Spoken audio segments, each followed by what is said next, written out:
สำหรับมือใหม่ที่อยากจะเริ่มสร้างช่องเนาะหรือว่าใครที่ฮู้แล้วก็สามารถเดินผ่านได้เนาะถ้าจะเริ่มสร้างช่องให้เฮาเริ่มจาก3ข้อนี้เนาะคือ1เลือกจากสิ่งที่เฮาฮู้หรือสิ่งที่เฮามัก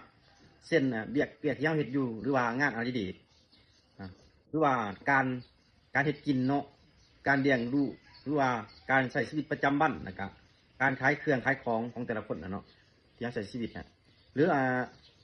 คือก็เชิญว่าการใช้ชีวิตประจำวันของเฮานี่เนาะเฮาสามารถถ่ายลงได้เนาะสำหรับคนใหม่ที่เฮาอยากจะเริ่มเนาะข้อที่2ถ่ายมือละคลิปสั้นๆโดยที่บ่ต้องสมบูรณ์แบบขอแต่ให้คนเบิ่งได้ประโยชน์หรือรู้สึกได้ก็พอข้อที่3การเฮ็ดต่อเนื่องอย่างน้อย90วันอย่าพลาดตัดสินตัวเองจากยอดคนเบิ่งจากคลิปที่บ่มีคนเขาเบิ่งเพราะทุกคนเฮาต้องได้เริ่มจากศูนย์นำกันเบิดทุกคนเนาะอุปกรณ์นี่เริ่มจากสิ่งที่เฮามีแล้วพัฒนาอยู่ระหว่างทางที่เฮาเฮ็ด